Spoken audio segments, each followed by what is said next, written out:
Hello everyone, I'm Black Marvin, I'm a progressive psychedelic trance artist, I'm a professional sound designer, and I'm also a teacher for electronic music production. Today, we're going to take a look at Synestesia, progressive synths for DS Thorn. But we're going to do things differently. I'm taking you inside the demo track today. Usually, when I do an overview of a pack, I take a look at the composition of the pack, presets, the style. We're going to do that too, but later in the video. First, I'm taking you inside the demo track. We're going to take a look at the presets that were used, what has been done to these presets, and basically how the track has been made. And without waiting anymore, let's just dive in. Synestesia, Progressive Synths for DS Thorn by Fractal Sounds. This demo track is some sort of progressive techno, which I really like. Just gave me an excuse to produce something else, and I really like to produce that kind of sound. So we're going to start our journey with the bass here. This bass is the preset Bach, and it sounds like this in context.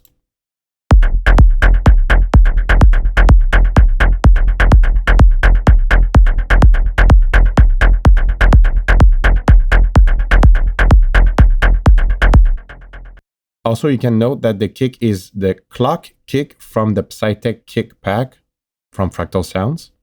In terms of processing, we have some side chaining with duck. There's a multipass here with a bit of saturation. I can bypass it for you if you want to listen how it sounds.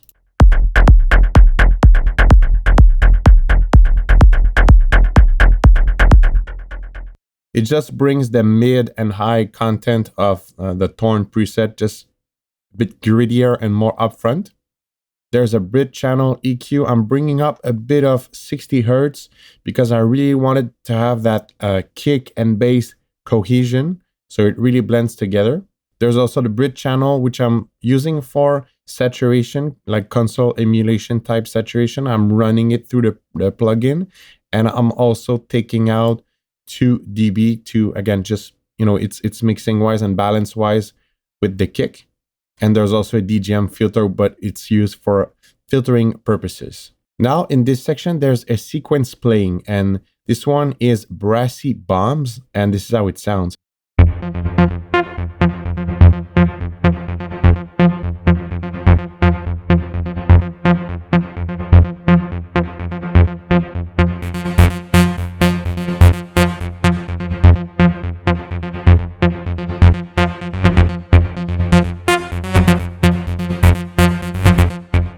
Processing wise, we don't have much going on. It's pretty much as is. There's a synth warmer that I'm using as a filter.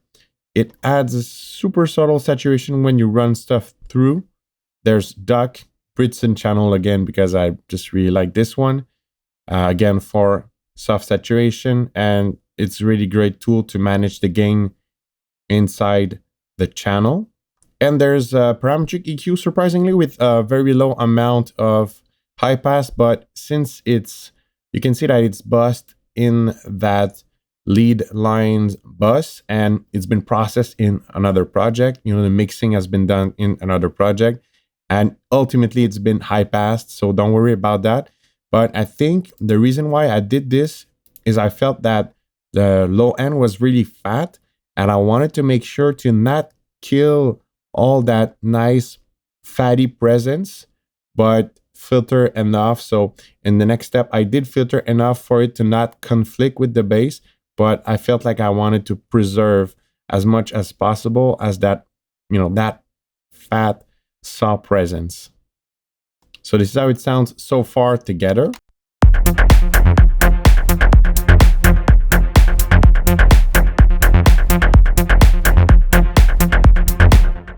Now there's another element. There's a stab here, which is made from a synth preset called Aerial.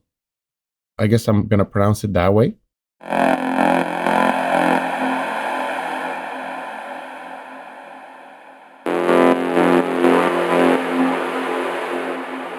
What's really cool about synths like these is if you play them on a low octave, you get something really gritty, and you can use them as stabs. Now this is how it sounds with the stab.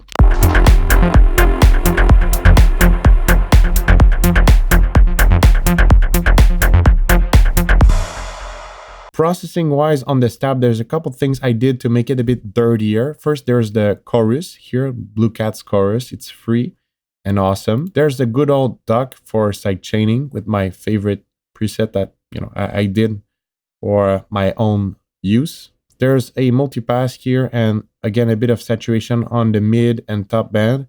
And since the Blue Cat's chorus is before and the multipass is after, it's pushing a bit of that chorusy feel. There's an OTT style compression on the stab. There's a Valhalla Supermassive used here, and it's to really create that atmospherical effect on the synth. So it's easy to transform these elements into other elements with Valhalla Supermassive. And the preset I used is Profounder, and it's from a pack called Fractal Massive, available for free on Fractal Sounds. It's a pack of presets for Valhalla Supermassive. I'll put the link in the description. So I'll bypass everything that is on the stab, and you'll see that there's a little difference.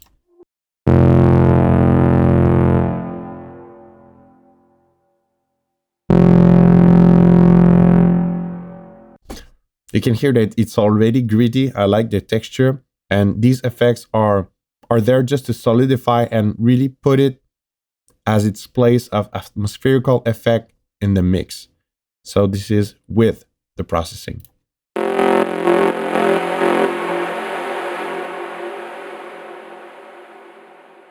Now there's an addition of a pad called Orava, and it sounds like this.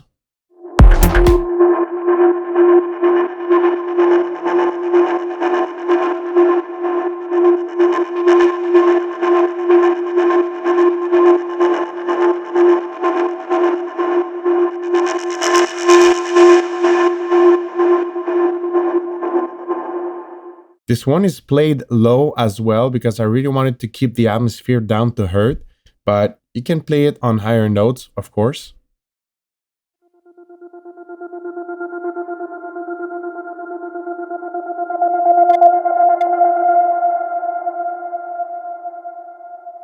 There's some really cool results awaiting for you on higher octaves too.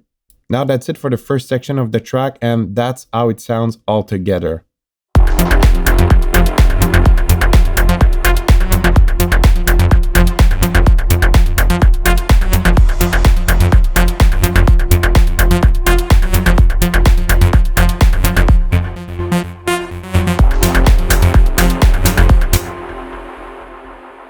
So you can see that at 53 seconds, the track will transition into another section with another lead line. I wouldn't normally do that in a regular track, but since this was a demo track and I wanted to showcase as many presets as possible, that's why I did this trick. You can see that through the means of filters, the sequence Brassy bombs will sort of decline and the sequence Azura will take over the track. First, let's hear all this together, and then we'll hear each element individually.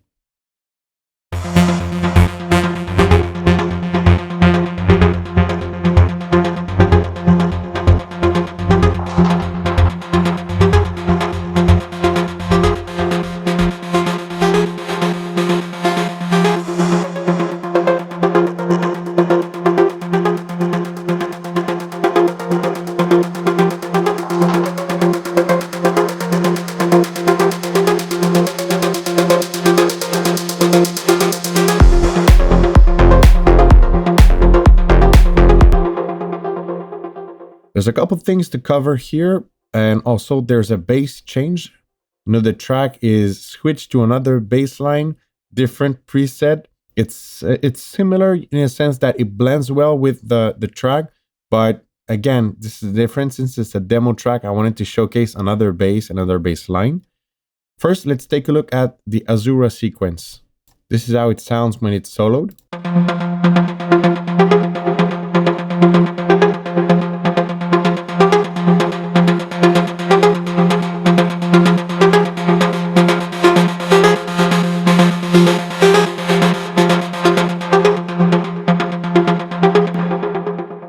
It's quite simple, but it's hypnotic, and it's really, it's the progressive spirit I think is really present in this preset. And what's really cool is that there's the sequence playing in and of itself, and there's also the exact same preset, but played as a lead pattern, sort of a different complementary melody.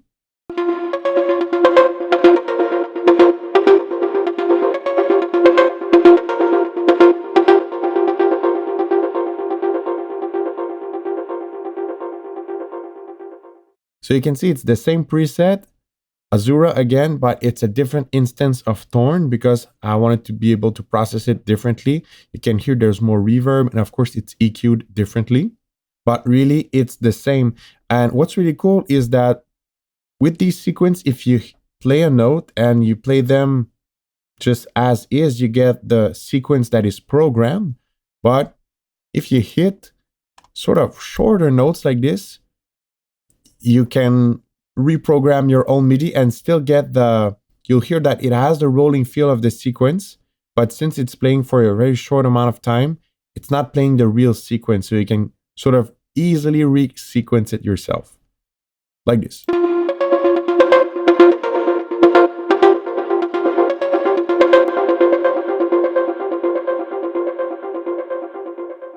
Processing wise, you can see that I kept it fairly simple for this, and again, it's, well, the presets sounds really good in and of themselves, so no need to stack like an intense processing on it. It's already good. Synth warmer is there for purpose of filtering as well as a bit of soft saturation. There's the outer space delay, which I really like. I've covered this on some videos about the pack Polymorph by Fractal Sounds, but sometimes, you know, since I've worked on Faceplant, which I have such an incredible amount of control over the delay, for synths like Thorn, Vital, Spire, even Pigments, sometimes I prefer using a third-party delay plugin to really get my own taste on the delay. So I have this pattern here that I really enjoy. It's a sort of double 1/4 dotted delay. There's a dock here, sidechain again, and the placement actually matters because the dock is cutting through the delayed signal. That helps having a clean mix at the end because you're sidechaining the delayed signal, which is really cool, but sometimes the delayed signal can get messy if it's not treated properly. So the dock sidechaining after that really helps with that. Another instance of Britson channel, I think by now you know the drill. Let me know in the comments if you want me to do maybe a bit more expanded video on channel emulation like these, but I won't expand too much on this video. But yeah, soft saturation, gain, staging, and finally there's some EQ, again some high pass that is just something regular, and I also EQ'd here, pulled back some frequencies because if you remember correctly, this has been stacked on itself. You know, it's been stacked on another sequence, so I needed to create some space. Also, I mentioned it in the video. If you you got the early Fractal deal, I mentioned it in the video. Thorn is an amazing synth, but it has such an amazing generative power, but it only adds a 3-band EQ, which is really so honestly. So the only thing with these presets, they sound good out of the bank. Like you can see, not much processing on it, but just make sure you get a good EQing job on it because yeah, the EQ inside Thorn is not the best. So while creating the preset, I did my best to EQ, but I would have honestly loved to have more EQing power like I have inside Faceplant or like I have inside Pigments. So just make sure you get a good EQ job after it. Especially, you know, since I added delayed signal, it can create a frequency soup. You just need to make sure it's EQ properly. You can see here that there's not much really in sense that there's the sequence, there's the overlay sequence, Azura as a lead. I'm using it as a lead. And there's the synth right here that we covered earlier. We're going to cover the bass, but yeah, there's just these. And in a sense that they cover all of the spectrum in such a beautiful way. No need to add more. It's enough. And this is the bass ambassador. Let's just hear it with the kick and the bass.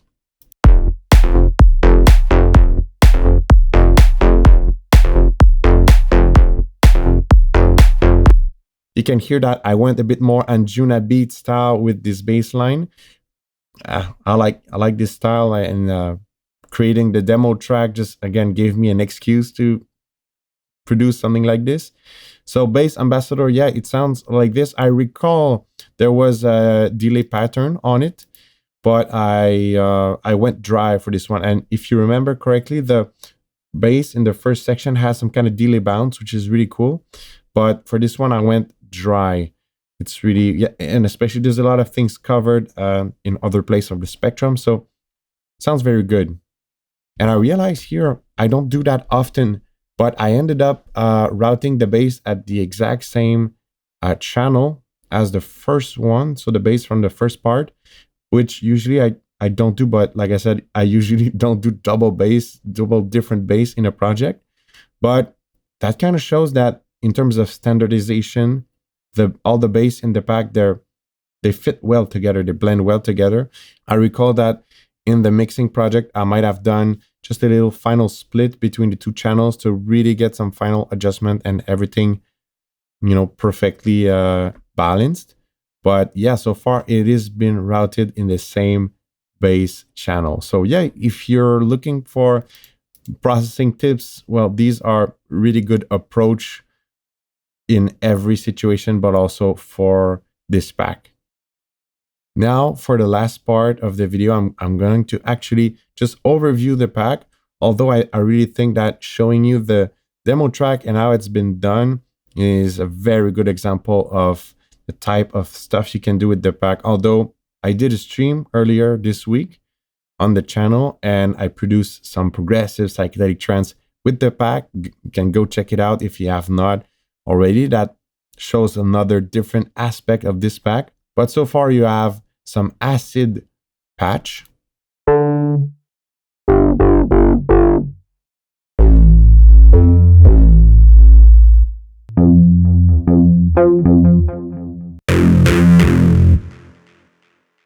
There's also the bass section. We did saw two bass, and you can see ambassador and back are just back to back, and they sound really good.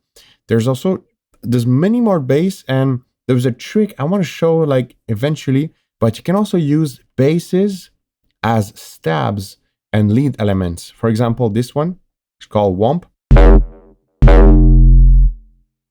This could be used as a bass or something more of a grid and stab element too.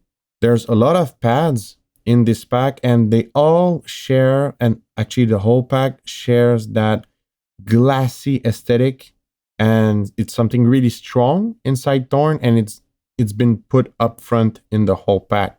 So if we take a look here at Lumo Fantasy, for example, which I think is a really good representation of the pack. That's Lumo Fantasy.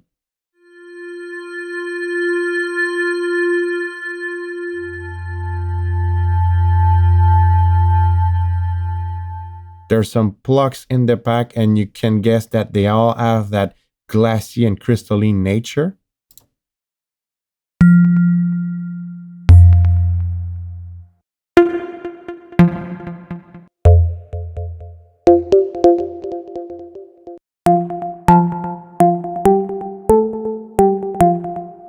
And just for fun, let's hear the pluck with the MIDI from the demo track.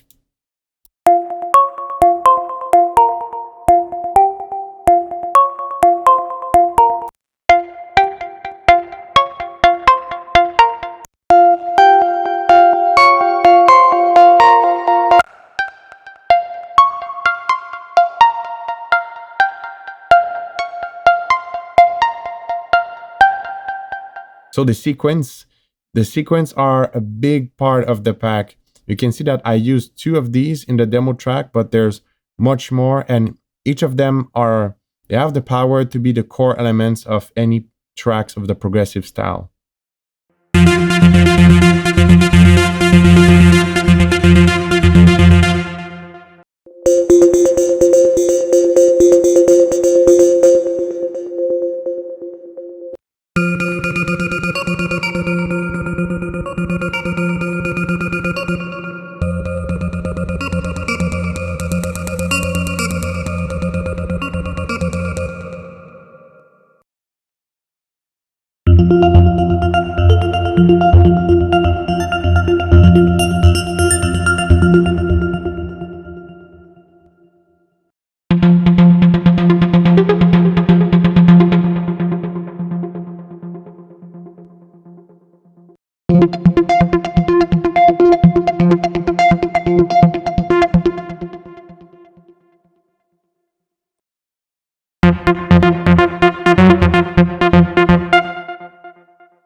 yeah, that's just a couple of these sequences. There's a lot of these in the pack because, like I said, I think that's the most core element of the pack. That's the strongest element. And like we saw previously in the video, you can also, not use them as full sequences, but just use them as regular leads too.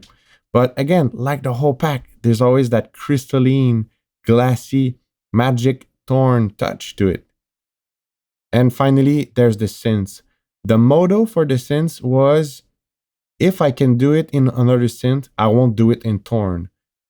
What I mean by that is like all the synths there, they could be very hard to recreate in any synth because, again, it really showcased the possibilities of Thorn. So, and I was like, why would I do a sound that can be done somewhere else? Instead, I'm just going to do stuff that can only be done in Thorn. You'll understand what I mean because there's some really like unique synths in there.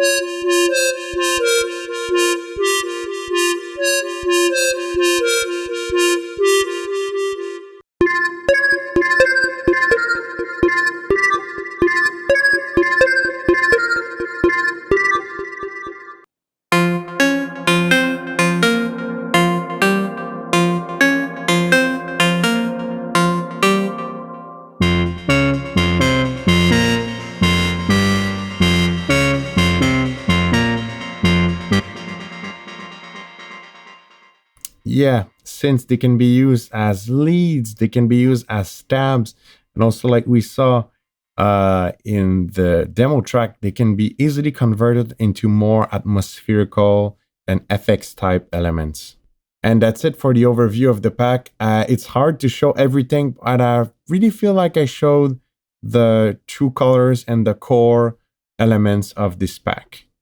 And that's it for this video. Thorn is unique. There's some sounds sometimes I come up with while making presets for it, and I'm like, this can't be done in any other sense. It's because of the spectral synthesis capabilities that really makes it unique.